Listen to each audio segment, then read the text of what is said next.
Good afternoon, everybody. Uneducated Economist here. So, thought I'd give you another one of these lumber update videos because I know how much you guys like the lumber update videos. Wanted to talk a little bit about some of the information I came across last week, talking with some of the vendors out there. It turns out that the next thing that's going to come up in major shortage as far as lumber goes is going to be Western red cedar. This is a big item up here in the Pacific Northwest. Now, I'm not sure about the rest of the nation out there as far as home building goes, but I know up here in the Pacific Northwest that Western red cedar is the predominant exterior trim.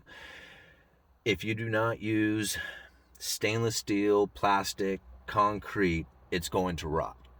And that's one of the things that we have to deal with up here in the Pacific Northwest is that we have a lot of rain, a lot of moisture, and a lot of very harsh conditions when it comes to buildings.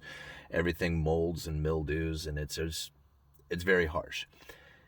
Western red cedar has a natural ability to resist rot, so it's the preferred trim up here in the Pacific Northwest. And to think that it's going to come up in a short supply is very troublesome when it comes to building homes. It leads me to believe that there is going to either be a step up into fiber cement trims or the composite trims, or it's going to have to step down into a lesser quality, which is going to be, not good for new homes. So very much like the finger jointed primed door jambs that I had talked about last week, we have something very similar taking place in the Western red cedar, where the availability from an imported product coming from Canada is going to cause us to have a shortage here in the United States. Now, a lot of people don't realize it, but a lot of Western red cedar comes out of Canada. And Canada, well, they were hit with a pretty hefty softwood tariff, but then a lot of that got, relieved.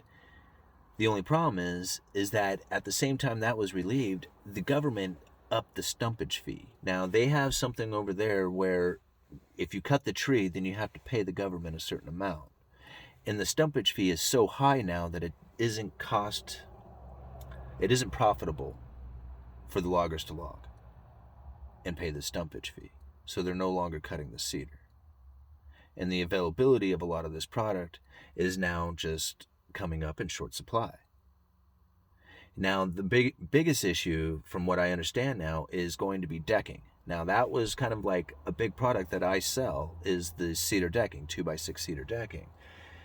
You basically have 3 different products up here that you can sell. You can sell treated decking, cedar decking, or composite decking. And composite decking is usually the most expensive of the 3. Well, now, with the treated decking becoming so expensive, with lumber getting up to $1,000 per thousand now, I cannot believe that it's that high, but yeah, we are at new record highs. I could only assume that the treated decking is going to be following suit and getting very expensive very soon as well. So at the same time, composite deckings are starting to come onto the market in a lot more competition, meaning that a lot of the prices are starting to come down. And we are going to be stocking, at my yard anyway, we're going to be stocking some composite decking, which is going to give us an even better price on it. Now, the price difference between the treated decking, which is basically like just a regular old board that they treat with a chemical to keep it from rotting. They put a stain on it to make it more visually appealing. But they take these treated boards, which is the lesser version of a deck or decking board, or the cheaper version, and you compare it to the composite decking, which is the most expensive. There's really not a lot of difference in between them. And the cedar decking is just no longer available, and so therefore it's just not going to even be one of the options for most people coming into the summer.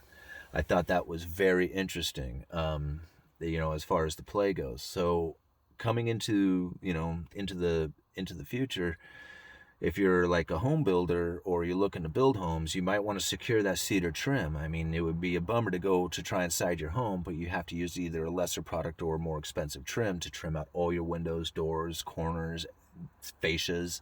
There's a lot of trim that goes into a house, and don't just kind of take it for granted that it's not that much. It can be very expensive very fast, especially the more windows and doors you have. So anyway, that was some of the news I wanted to share with you guys. To the lumber update here, OSB, Oriented Strand Board. This is the 4x8 sheets of sheathing.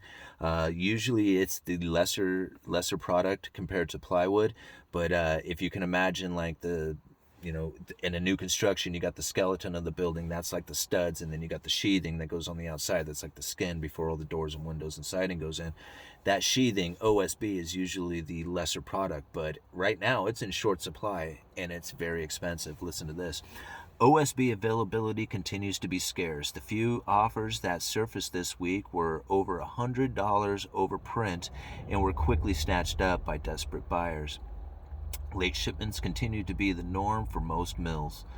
Southern yellow pine plywood continues to be tough to find. The weather has complicated things, and limited availability helped keep the pricing moving up, even though some buyers are a bit more hesitant to step in right now. Some mills were forced to cut production due to the shortage of natural gas. Right? So they're ready to work. They just could not operate because they didn't have any fuel. Crazy.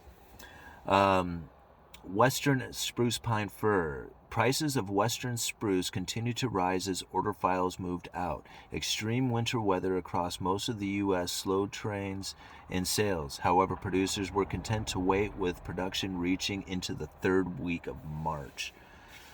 Eastern spruce pine fir. Dealer interest in eastern SPF was lighter this week due to the frigid temperatures and snowstorms across the region. Producers reported better activity as the week went on, and lead times were out to March 22nd for some. Pre-cut 9 and 10-foot studs trims continued to be most difficult items to produce and were priced as such. Southern yellow pine market is strong, and prices continue to rise due to heavy demand and insufficient supply. Availability continues to be a lot of hit and miss. For instance, 2x12 is hard to come by, both in number 1 and number 2. Central and eastern mills have this width sparingly, but western mills have been taken out of commission this week due to the winter storm. It just sounds like no matter what you're listening to, it sounds like the availability is just not going to be there. We are coming into some tough times when it comes to lumber, and to think about this happening all during the winter. Like, typically there's a slowdown in the building season. You would see less demand for lumber taking place right now, and there is a huge demand for it. At the same time, there is very little supply. Let's see here. Green Doug fir dimension and studs were solid with thin offerings. A much improved weather forecast in California helped bolster confidence looking outward. Most mills were slightly higher in asking prices by midweek, but certainly not the pace as seen in the KD Western species. Expect prices to be up. So, no relief in sight. None. It looks to me like lumber is going to stay expensive at least into the summer. I would only assume that it's probably going to go all the way to the end of summer. Now, the only thing that I feel that could change this whole thing is if interest rates change. See, interest rates have been dropping for a very long time, and up until just recently, we have seen mortgage rates at the lowest that they had ever been. At the same time, there was very little inventory on the market for homes. Home building was very expensive. These are all reaching their all-time highs, their all-time peaks. Once that happens, it's only a matter of time before there's a reversal, before there's a change. And it appears to me that the Treasury and the Federal Reserve, in conjunction with each other, are going to try and do some pressure relief coming into the future. There is already a lot of talk of it taking place. Now, we've covered a little bit of this in my past videos just recently, but I'll try and do it very quickly for you again so that we can kind of understand what may happen with lumber prices going into the future. So, if you can understand how the dropping of interest rates affects the mortgages and how the dropping of mortgages can cause home prices to go up and the availability to basically drop, once that reversal starts to take place, then you should see more inventory coming on and home prices coming down. It only makes sense, right? I mean, like, if you understand, interest rates in the mortgage market and real estate and stuff like that, then, you understand how interest rates can really affect the value of homes out there and the availability of homes. Now, the Treasury has recently come into a hoard of cash, like a huge cash pile. $1.5 trillion in a general Treasury account that normally sits at a few hundred billion. But this $1.5 trillion, this came from the shutting down of some lending facilities that the Treasury and the Federal Reserve had set up during the pandemic to try and help backstop the economy in a lot of different areas. So they had a lending facility set up for a lot of, they had one set up for corporate debt, they had one set up for, small businesses, they had them set up for everything. I mean, basically, if there was a loan to be made out there, the Federal Reserve had set up a lending facility to backstop it. Now, these things kept getting extended, and finally Steve Mnuchin was just like, you're not using these things, shut them down, we want the money back. Federal Reserve kind of argued about it, but eventually said, fine, here's the money. They shut down the facilities and gave the money back to the Treasury. Now the Treasury's sitting on all this money. Now, I think it's kind of interesting that they happen to be sitting on all this cash right now, right at the same time that we're having these asset bubbles kind of coming into play.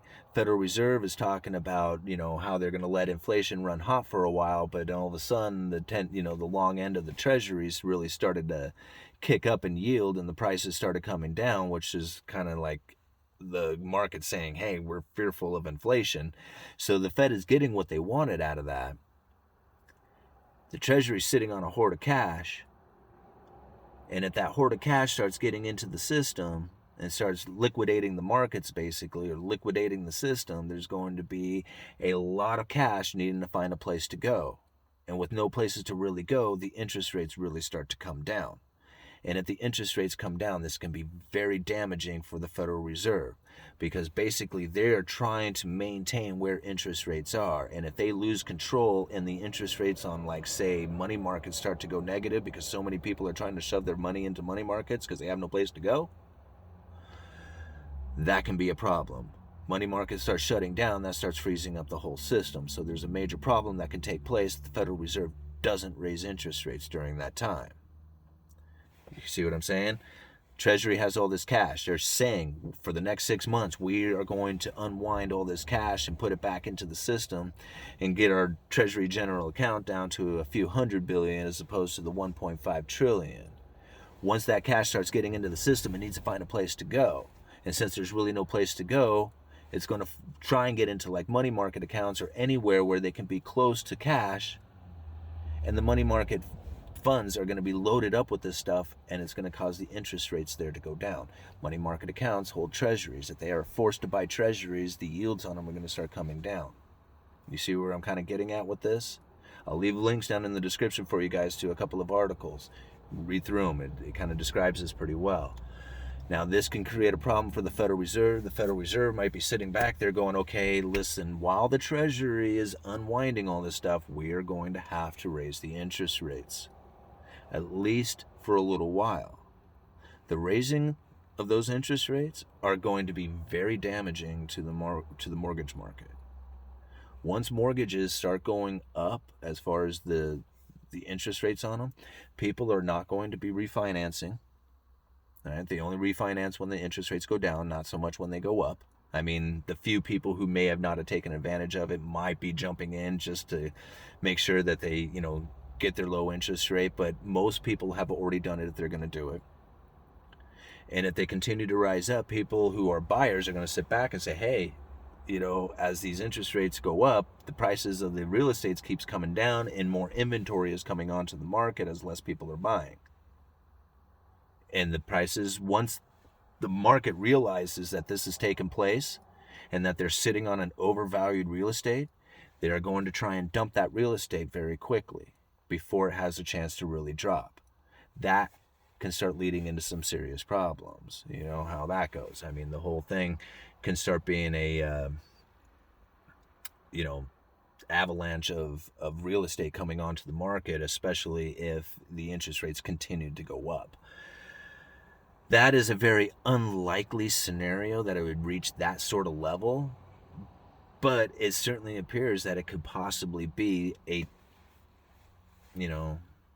bit of a transition for the next 6 months, as the Federal Reserve is trying their best to keep negative interest rates from occurring, especially inside of things like money market accounts or their own Fed funds rates and stuff like that. If they're trying to prevent that from happening, the only way to do it is to allow interest rates to go up.